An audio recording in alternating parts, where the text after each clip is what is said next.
രാത്രിയുടെ മറപറ്റിയാണ് യേശുവിൻ്റെ ജ്ഞാനം തേടിയെത്തിയത്.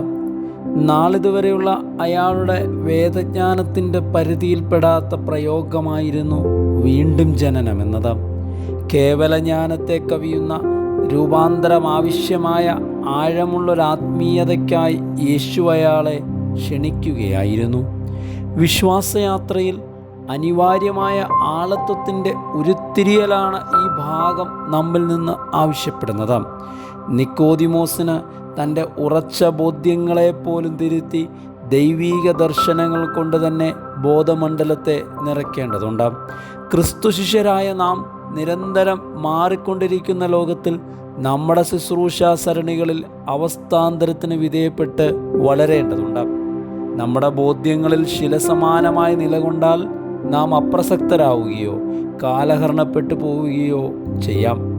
ഇന്ത്യയിലെ ഒരു അമേരിക്കൻ മിഷണറി കുടുംബത്തിൽ ജനിച്ച ഐഡ സ്കഡർ ആദ്യം മിഷണറി പ്രവർത്തനങ്ങളിൽ തൽപരയല്ലായിരുന്നു. എന്നാൽ ഒരു രാത്രി ഭാര്യമാർക്ക് പ്രസവത്തിന് വൈദ്യസഹായം തേടി 3 പുരുഷന്മാരെത്തി.